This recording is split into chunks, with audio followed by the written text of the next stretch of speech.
betrayed and left for dead. The stars outside were cold and silent. Averin floated helplessly inside the broken remains of her ship. Blood ran down her arm where a sharp piece of metal had cut her during the attack. Her body felt heavy. Her mind was slipping away. Her people had left her. Just hours ago they had been fighting together. But when the enemy ships attacked, her commander had given the order. Leave her. She is slowing us down. She heard the hatch close. She saw their ships fly away. They did not even look back. Now, only the sound of her own breathing filled the small space. Even that was growing weaker. A warning flashed inside her helmet. Oxygen low. Averin tried to move, but her muscles would not listen. Pain shot through her side.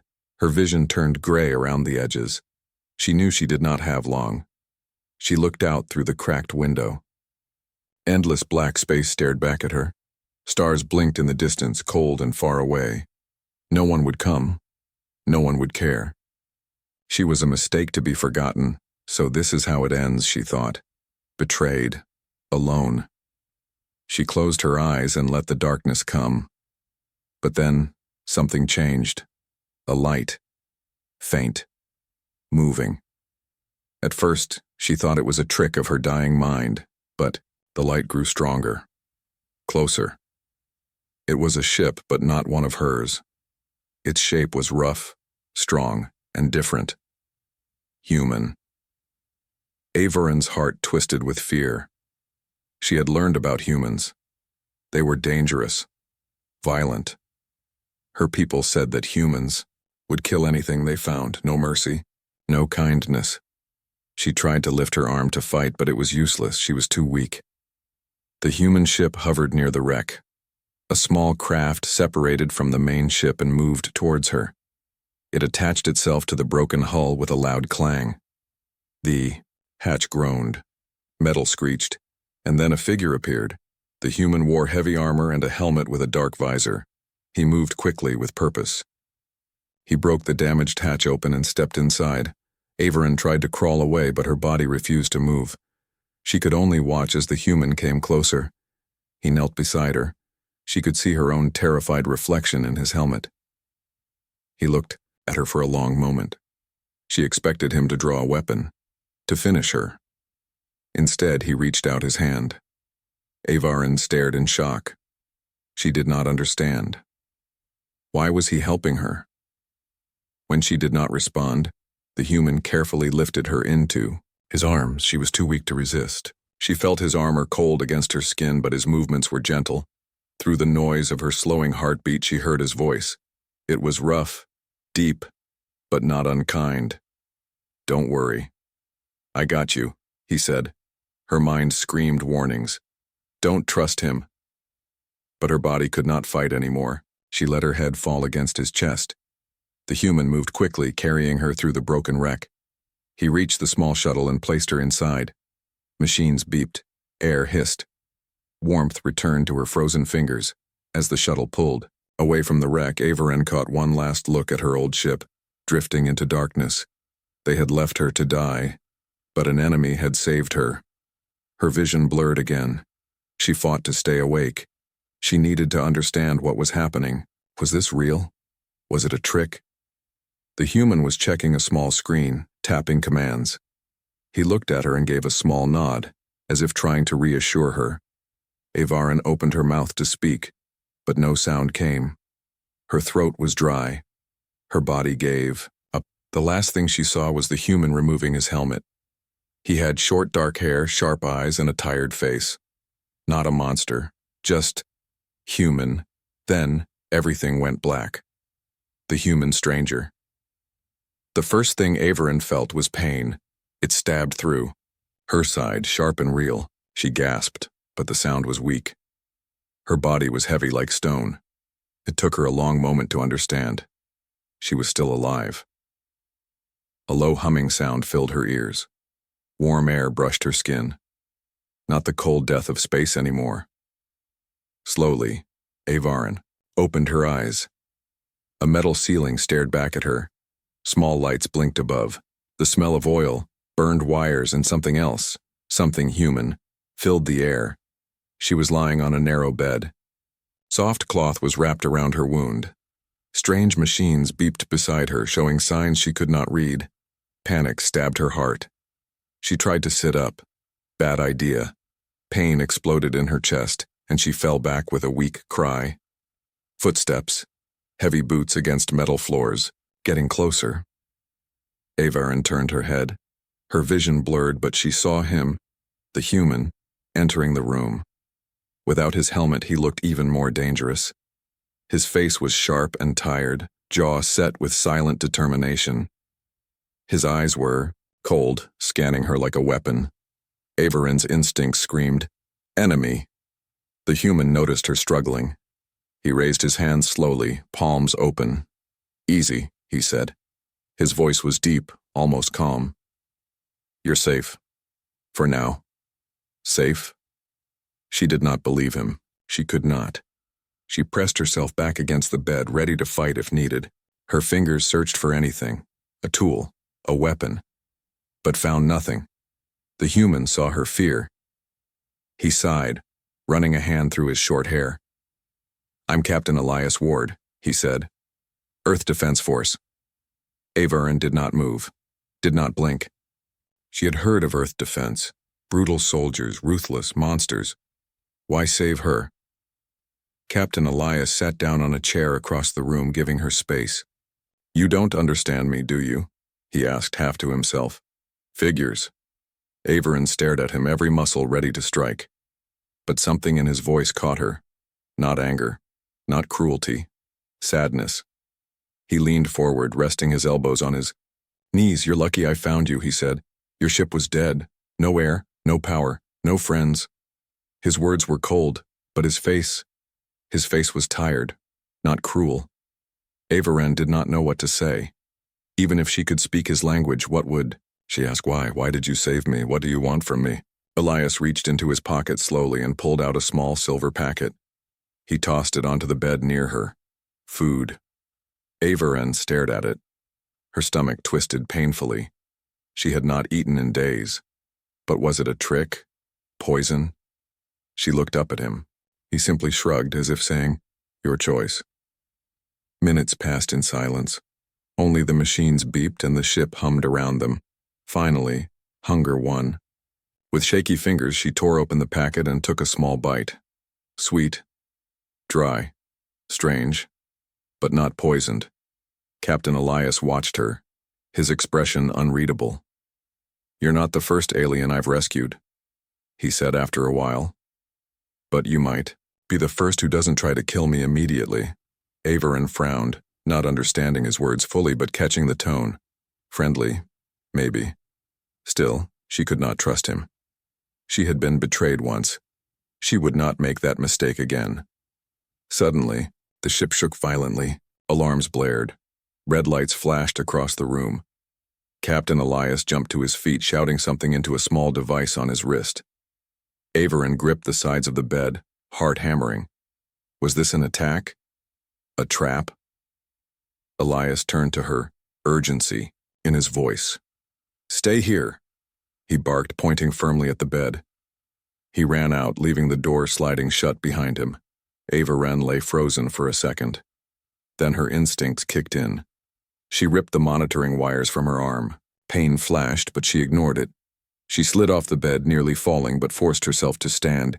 Every part of her body screamed in protest, but she had to move, had to survive. She limped to the door, pressed her hand against it. Locked, her breathing quickened. Her mind raced. She was still a prisoner. Maybe the kindness was only a mask. Maybe he was keeping her alive for something worse. Outside, she heard running footsteps, shouting. Explosions shook the floor again. This ship was under attack, and Averin was trapped. Suddenly, the door panel flickered. Sparks flew, and with a hiss, the door slid open. A shadow stood there. Not human. Tall, armor plated in black, with cruel red eyes. It stepped into the room slowly, scanning for her, an enemy, but not the human. Something worse. Averin's heart froze. Without thinking, she backed away, searching the room for a weapon. The creature saw her. It raised a gun. And Averin realized, in that moment of terror, the human was not her enemy. This thing was. Trust without words. The enemy's red eyes burned like fire in the dark room. Averin froze. The creature stepped forward, raising its weapon slowly. It was not human. It was not from her people either. It was something else. A hunter. A killer. She had heard rumors during war briefings. Silent assassins. Unknown origin. No flag.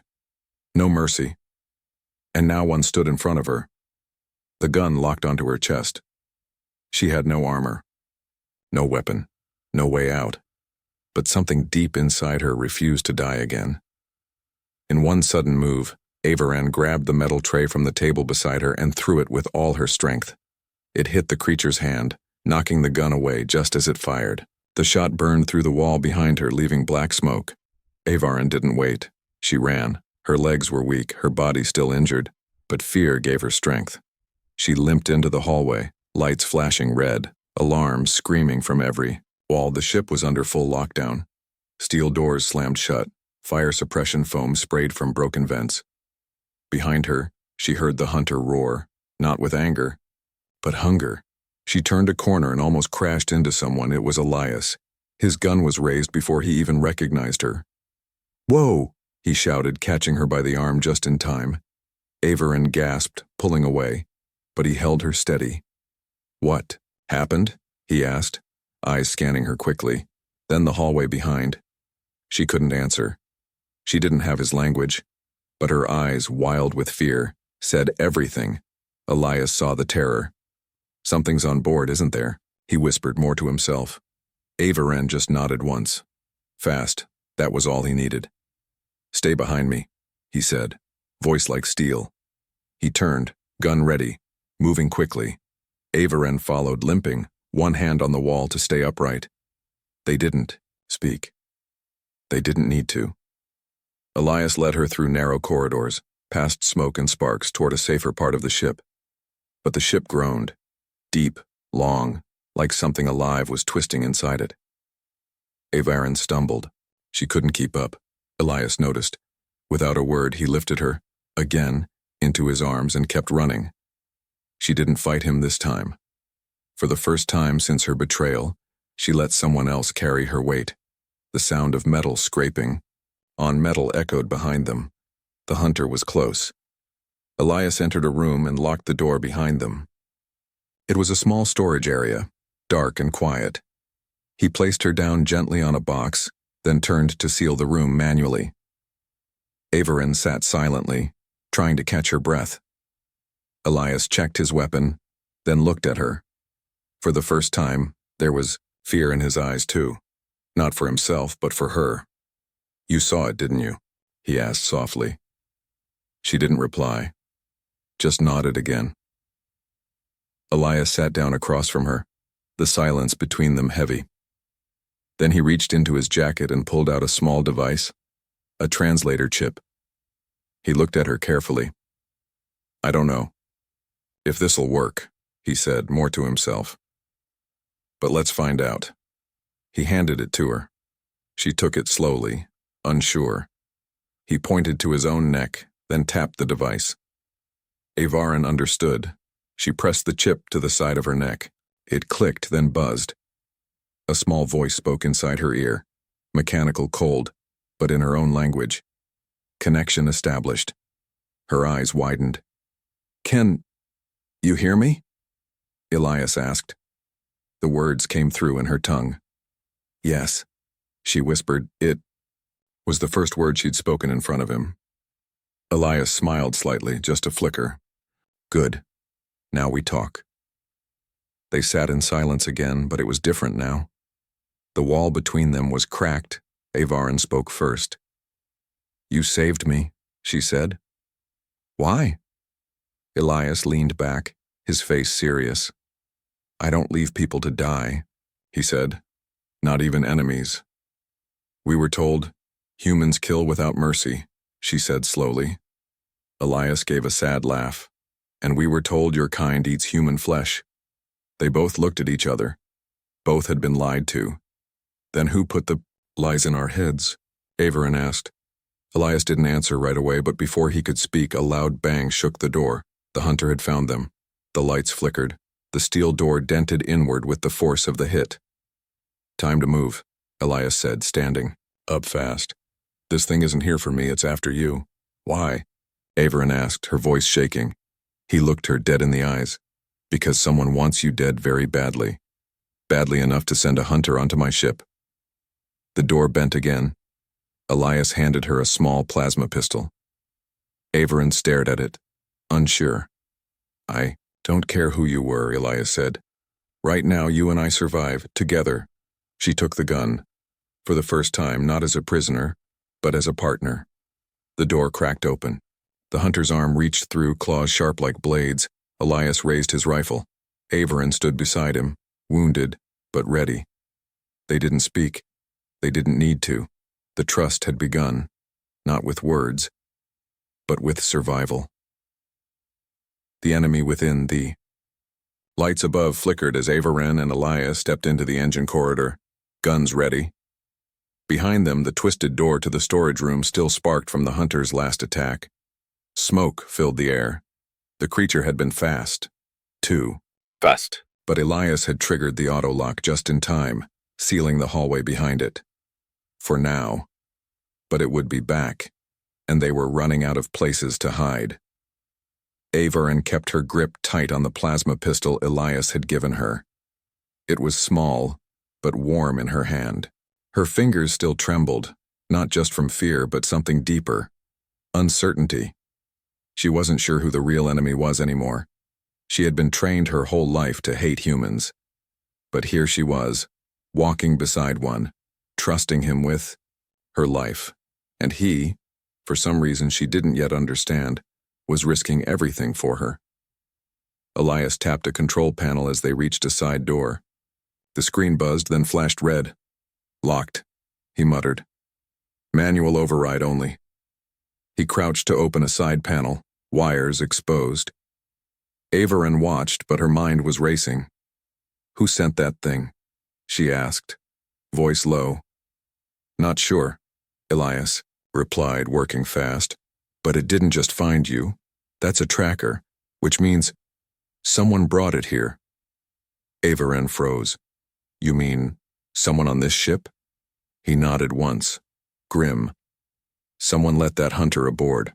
That means we've got a traitor. A sudden bang echoed through the hallway. They both jumped. Elias stood up fast, rifle aimed down the corridor. But the sound wasn't the hunter. It was footsteps. Heavy boots. A figure ran toward them, waving both hands. It was a human crew member, tall, blonde, face pale with fear. Captain, he shouted. We've got a problem. The AI system is being jammed, communications are down, weapons offline. He stopped mid-sentence, eyes locking on Averin. He raised his gun in a flash. Is that one of them? Elias stepped in front of Averin instantly. Stand down, Carter, he ordered. She's with me. With you?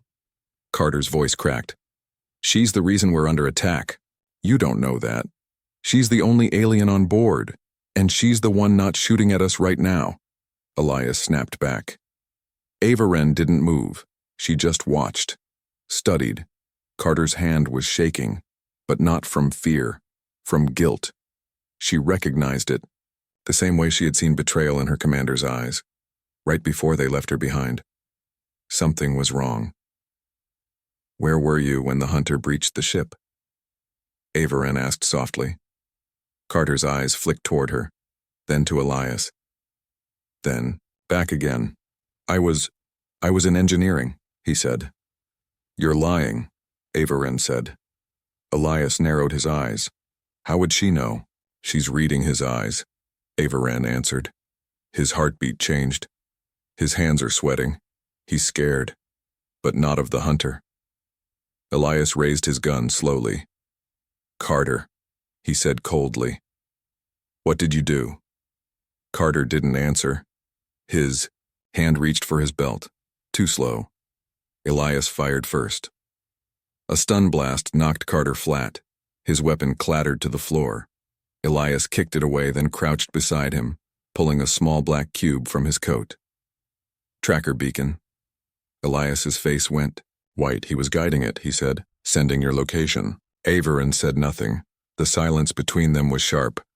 I trusted him, Elias whispered. Now she understood. Elias was not just a soldier. He had people, a crew, friends, and now one of them had betrayed him. Averin leaned against the wall, her wound aching again. You trusted him, she said, like I trusted my people. Elias looked up at her. And they left you. She nodded. Pain passed between them like a shadow. I guess betrayal doesn't care what species you are, he said. No, she replied. It doesn't. Elias stood and turned to the control panel again. We need to find the rest of my crew. If Carter was helping that thing, then others might be too. He paused. And if anyone else knows you're here, Ava, we might both be dead before the next sunrise. Averin was quiet. Then we fight together. Elias looked at her, surprised. She repeated it slowly, clearly. We fight together. He smiled for the first time in hours. It wasn't wide, it wasn't happy, but it was real. They made their way toward the ship's bridge, taking back hallways, avoiding open areas. Averin noticed something. How careful Elias was. How he always checked corners. How he never let her walk in front, always shielding her. His armor was scratched. His face tired, but his back never turned. Not once. When they reached the bridge door, Elias placed his hand on the scanner. Nothing happened. The screen was dead. He cursed. They've taken the bridge. Then we're walking into a trap, Averin said. Probably, Elias replied. But we don't have a choice. He looked at her again.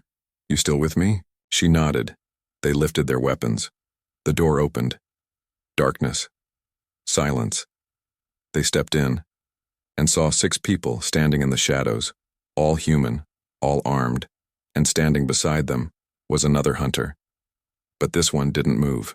It just watched, waiting. Averin's blood went cold. Elias raised his gun, but before anyone could speak, the lights cut out. The door slammed behind them, and someone whispered in the dark, she was never supposed to survive. Secrets revealed darkness. Swallowed the bridge. The doors had slammed shut behind Averin and Elias, sealing them inside with 6 armed humans, and a hunter. The creature didn't move. It stood silent, like a shadow with eyes, cold, red, and watching. No one spoke. The only sound was the low hum of failing systems and the sharp beat of Averin's heart in her ears. Then, a voice broke. The silence. You weren't supposed to be alive. Averin couldn't see who said it. Just the words, sharp like a knife. Another voice followed. This one calmer, older. But since you are, it's time you understood why. The lights flickered back to life. Elias stepped forward, his gun still raised, eyes scanning every face.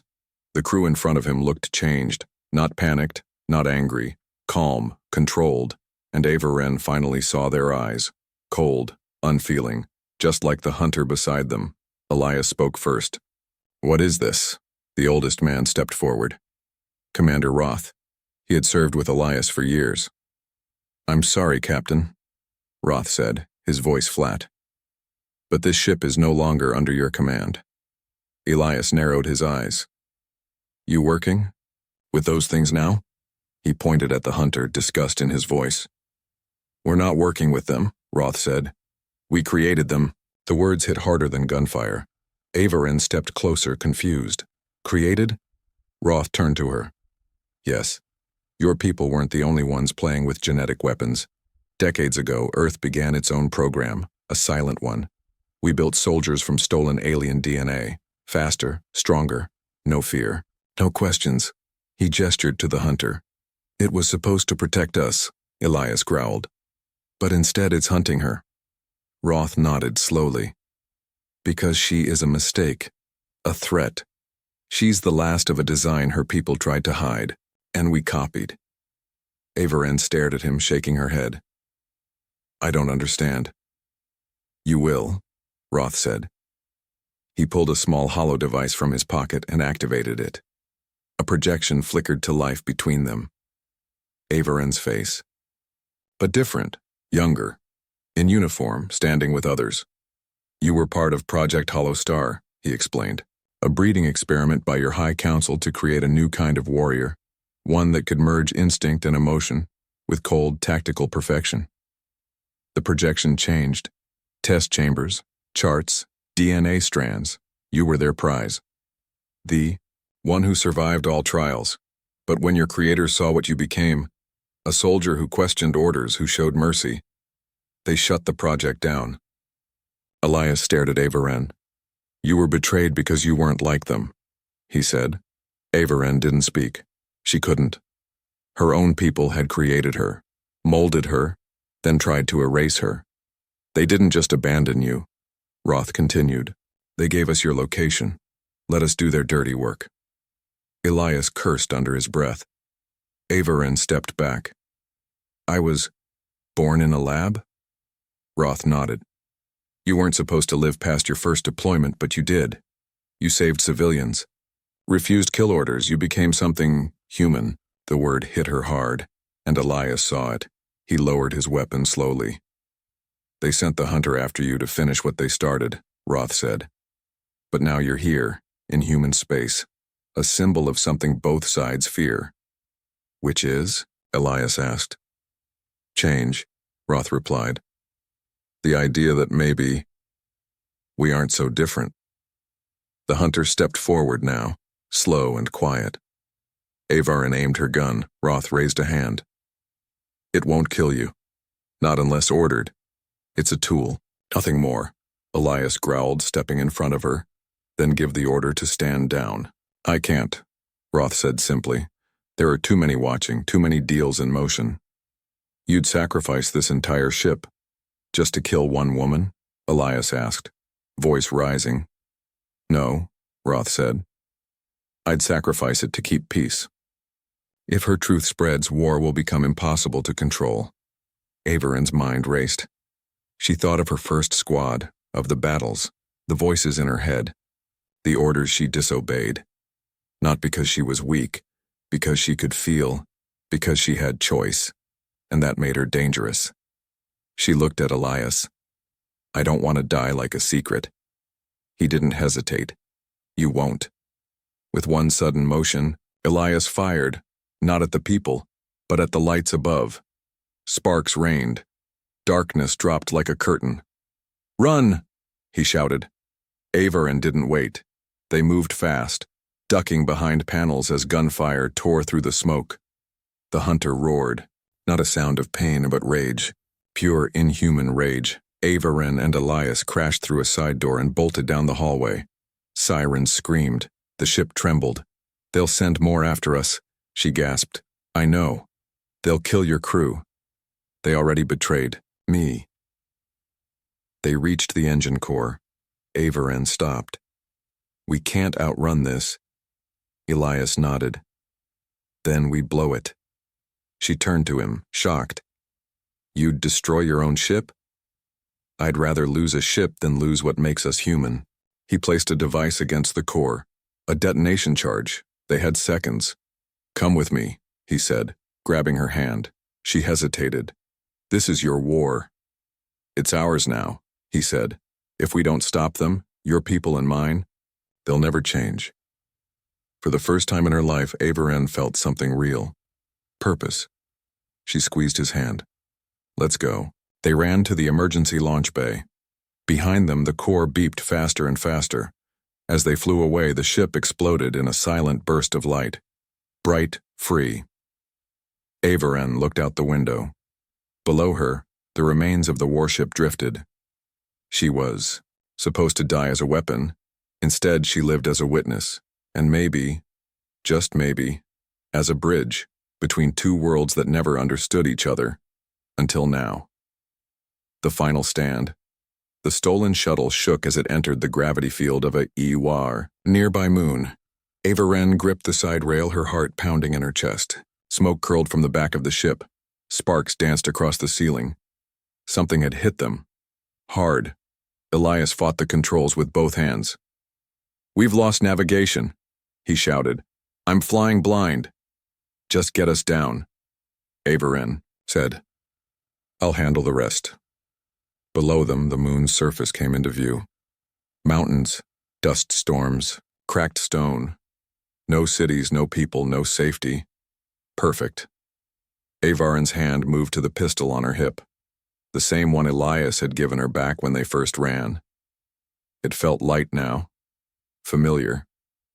The shuttle slammed into the ground, kicking up, a storm of dust and fire.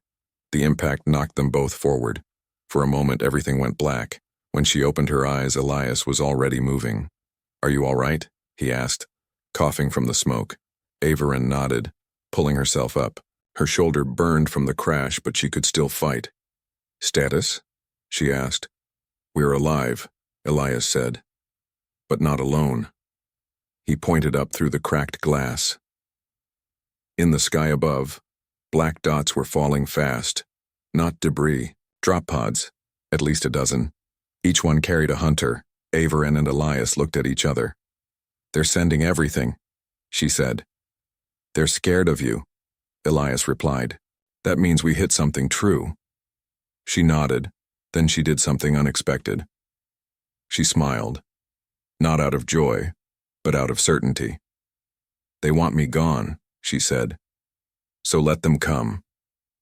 They took shelter inside a rocky canyon near the wreck. There was no time to build defenses. No time to run. This would be their final stand.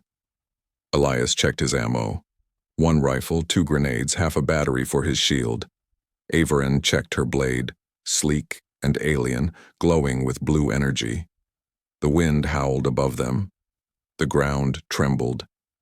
The first drop pod slammed into the dirt nearby, then another, and another. The hunters had come. The first one stepped into view, massive and silent. Its armor shimmered like metal bone. Eyes like glowing blood scanned the rocks. Then it moved. Fast. Elias fired first, landing a shot to the shoulder. Sparks flew, but the thing didn't stop. Ava Wren leapt from the side, blade flashing. She struck low, slicing through its leg. The hunter stumbled, but another was already behind it, and another. Elias grabbed her and pulled her back behind cover. "We won't last long like this," he said. Ava Wren didn't argue. She already knew. "This isn't about winning," she said. "It's about making them see." Elias didn't ask what she meant. He just nodded. More hunters came. The sky rained steel. Ava Wren fought like she had never fought before. Every strike was clean. Every dodge perfect. She moved like light and shadow, but even she was growing tired. Elias took a cut to the side. Blood soaked his uniform. He fell to one knee. Ava Wren screamed and ran to him, shielding his body with her own. A hunter raised its claw. She fired point blank. The blast tore through its head, but more kept coming. Then, a deep voice echoed from above. "Enough." A new ship descended, large, elegant, alien. Her people. The High Command. Ava Wren looked up. She knew that ship. It had once carried her to her first mission, before they erased her. Now it had returned, not to save her, but to judge her. A figure stepped down the ramp, tall, royal, cloaked in silver armor. Her old commander. "Stand down, Ava Wren," he ordered. "You do not belong among them." She stood tall, though her arm bled. "I never belonged among you." Elias stood beside her. "She's not your tool anymore," he shouted. "She's something you're afraid of." "She's a mistake," the commander replied. "A virus, and we will burn it clean." Hunters formed a circle around them. Ava Wren looked at Elias. "We can't win," he said softly. She didn't answer. She just walked forward. Slowly, unarmed. The hunters raised their weapons. But she didn't stop. "You fear me because I feel," she said. "Because I chose mercy over orders." Because I chose them over you. You were programmed wrong. The commander spat. No, she said. I evolved. She looked to the human soldiers watching from behind the hunters. Some had followed the high command to ensure the mission was complete. She pointed to Elias. This man saved me when you left me to die. He didn't know me, didn't trust me, but he gave me choice. The human soldiers looked uneasy. The hunters hesitated. The commander snarled. You are nothing. Averin stepped closer, face to face with him now. No, she whispered. I am the future. And with one quick motion she raised a small device. The same data core Elias had stolen from the warship before it exploded, a recording of everything. The experiments, the betrayals, the secret agreements between human and alien leaders. Ava Wren pressed the button. The signal burst into the sky, broadcasting to every channel. Unstoppable. The truth. Released. The world changed in that moment. The commander lunged at her, blade drawn. But Elias shot first. The blast hit the alien square in the chest. He dropped, armor smoking. The hunters froze. Their orders were clear. But now, their orders had no master, and one by one, they stood down. Averin fell to her knees. Elias caught her. It's over, he said. No, she whispered. It's just beginning. They lay on the rocky ground, surrounded by silence. The war wasn't done, not yet, but they had torn the lie open. Together. One human, one forgotten soldier, and a choice that would change galaxies. New beginnings. 3 days had passed since the transmission. 3 days since Averin stood in front of the galaxy and showed them what the war had hidden. The stolen DNA, the secret breeding labs, the political lies, and the betrayal from both her own kind and the humans who feared peace more than war. Now, every world was watching. The skies were quiet, but the galaxy was louder than ever. Averin stood at the edge of the cliff overlooking the valley below.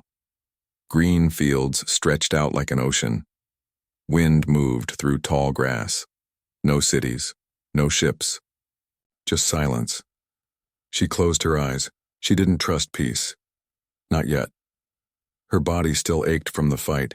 Her side was wrapped in a healing wrap, and her ribs felt like broken glass. But she was alive. And for the first time, not running. Behind her, soft footsteps crunched the dirt. Elias. He stopped beside her, folding his arms. His face was still tired, eyes darker than before, as if sleep didn't know how to find him anymore. They stood in silence for a long moment. Then he spoke. They're calling you a traitor. I was one, she said. They're also calling you a hero. She didn't answer. He looked out across the land. High command is broken, he said. Human governments are scared, but the people, they're listening. She turned toward him. Will it be enough? He shook his head. I don't know, but it's a start. That evening they sat by a small fire outside the safe house. Averin watched the flames, fingers curled around a metal cup of water. Elias was working on something beside her. A transmitter, modified, short range. Trying to talk to someone? She asked. He nodded. I had a sister, he said. Back home, before the war. We stopped talking when I joined the fleet. Will she forgive you? Doesn't matter, he said. I still want her to know I'm alive. Averin nodded. She understood. Everyone had ghosts, and peace didn't erase them. It just gave you time to remember. A soft beep echoed from the corner of the room. Elias stood up fast. The console lit up. An incoming transmission, encrypted. Averin reached for her weapon out of instinct. Elias put a hand on her arm. Let's hear them out. The screen flickered. A familiar face appeared. Commander Roth, the man who had betrayed them both. He was bruised, in hiding, and looked older now. Worn. Averin, Elias. Elias didn't answer. Roth took a slow breath.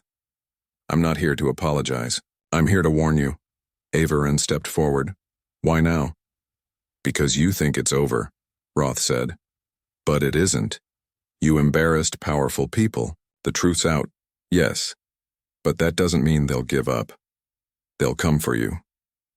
Elias crossed his arms. Let them. No, Roth said. This time they're not sending hunters. They're sending diplomats. With guns, behind their backs. He looked directly at Averin. You've become a symbol. That makes you dangerous. That also means you have something they don't. What? She asked. Hope. The signal ended.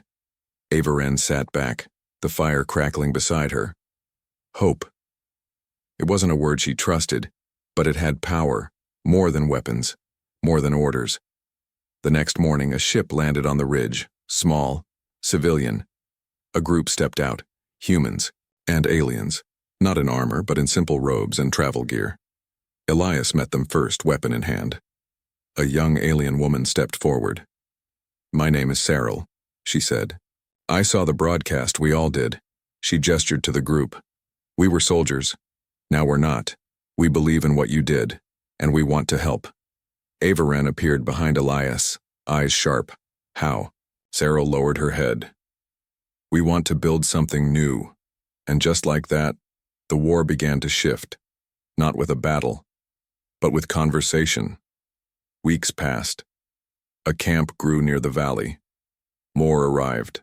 Outcasts, veterans, scientists, writers, builders, all broken by war, all unwilling to let it continue. They brought data, supplies, protection, and most importantly, ideas. Averin didn't want to be their leader, but somehow she already was. She trained with them, spoke with them, protected them, and, slowly, healed with them. One night she found Elias sitting alone near the old fire pit. She sat beside him, wordless for a while, then asked, Do you think we'll be safe? He looked up at the stars. I think safety is a lie, he said. But maybe.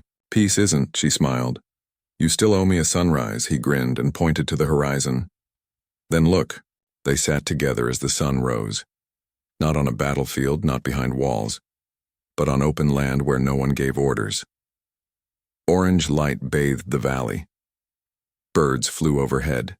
The wind was soft. Elias reached into his coat and pulled out something. Wrapped in cloth, he handed it to her. She opened it carefully. A badge, simple, silver, human-made, but engraved in alien script. Peacekeeper. What is this? She asked. A new name, he said. For what you are now. She looked down at it. Then, at him, and she finally understood she hadn't been saved, she hadn't been created, she had been reborn by choice.